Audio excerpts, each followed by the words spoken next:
China में पूरे 5 साल बाद कोविड-19 का जो प्रभाव था वो हम सब ने देखा था, लेकिन अब 2025 में एक और नया वायरस बम बन के फूटा है। जी हाँ, ये कोविड-19 से 2 गुना ज़्यादा बताया जा रहा है खतरनाक लोगों के लिए। इसका नाम है HMPV यानी ह्यूमन मेटा इम्यूनो वायरस, जो वहाँ के हॉस्पिटल्स इस वायरस से भर चुके हैं। शमशान घाट पर लाशें बिछ गई हैं। क्या ये कोविड-19 से 2 गुना ज़्यादा होगा? कितना असर इसका होगा? आखिर ये क्या वायरस है? यही जानने के लिए इस वक्त हम लोग आ गए हैं गाजियाबाद के वैशाली में। मैक्स हॉस्पिटल के सीनियर पल्मोलॉजिस्ट शरद जोशी जी हमारे साथ मौजूद हैं। सर बताएंगे कि आखिर वायरस क्या है, क्या ये कोविड-19 से ज़्यादा खतरनाक है या नहीं। सर आपका बहुत बहुत स्वागत है। धन्यवाद। देखिए, ह्यूमन मेटा न्यूमो वायरस कोई नया वायरस नहीं है। इम्पॉर्टेंट बात यह कि कोई नया वेरिएंट तो उसका नहीं आया। जैसे corona virus was an old virus, but कोविड-19 जो उसमें एक पर्टिकुलर म्यूटेशन के बाद जो उसकी इन्फेक्टिविटी, जो उसकी फैटेलिटी बढ़ी थी, क्या कोई नया वेरिएंट डेवलप हो गया, ये अभी भी रिसर्च का विषय है। अभी जो हमारे पास कुछ पेशेंट्स मेटान्यूमो वायरस के देखे हैं हमने लास्ट 2 मंथ्स में, influenza A, influenza B, H3N2, human metapneumo virus, इस तरह के कुछ पेशेंट्स के कुछ केसेस देखे हैं, बट वो सारे माइल्ड थे। मतलब लेस देन 1% पेशेंट्स जो है वो एडमिट हुए, हॉस्पिटल में एडमिट हुए। कुछ पेशेंट्स में वायरसेस की वजह से उनके हार्ट पर भी असर था, इसलिए वो ICU में भी गए। बट थैंकफुली वो रूटीन वायरसेस थे। स्ट्रेन्स ग्रेजुअली इम्प्रूव हुए। पेशेंट की इम्यूनिटी की, क्योंकि हर वायरस के लिए एंटीवायरल नहीं होती है, बट पेशेंट की इम्यूनिटी और सपोर्टिव ट्रीटमेंट से अच्छा रिस्पांस मिला और पेशेंट घर गए हैं। तो अभी तक हमारे पास कोई ऐसी पैनिक सिचुएशन नहीं है, पैनिक इन्फॉर्मेशन भी नहीं है कि ह्यूमन मेटान्यूमो वायरस में कोई ऐसा वेरिएंट आ गया है जिसकी वजह से अस्पताल भर गए हैं और पेशेंट्स हॉस्पिटल में आ रहे हैं और मॉर्टिलिटी बढ़ गई है। ऐसा कुछ भी नहीं है। रूटीन ह्यूमन मेटान्यूमो वायरस और इन्फ्लुएंजा के केसेस कुछ आ रहे हैं, स्पेशली इस सीज़न में।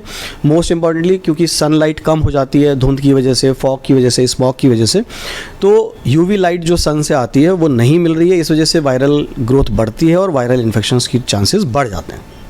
सर इसमें लक्षण सिम्टम्स कौन से होते हैं?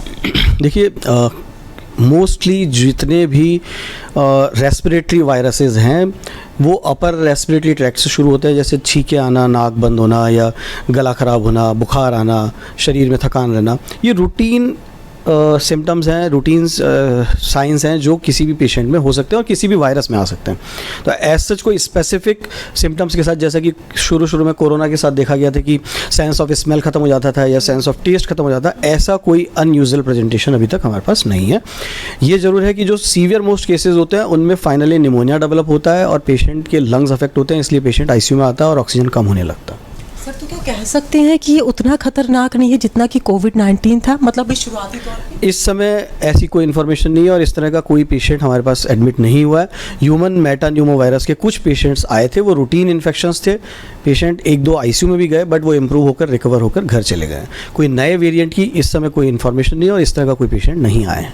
ओके सर, मतलब ये वायरस पुराना है, ये नाम भी पुराना है, इसका कोई नया वेरिएंट, कोई घातक वेरिएंट नहीं आया?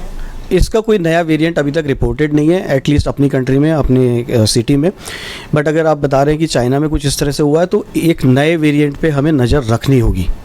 रूटीन में ह्यूमन मेटान्यूमो वायरस इतना फैटल या लीथल नहीं होता है। कोई नए वेरिएंट म्यूटेशंस की वजह से डेवलप अगर हुए हैं तो वो उस पर नज़र रखनी पड़ेगी।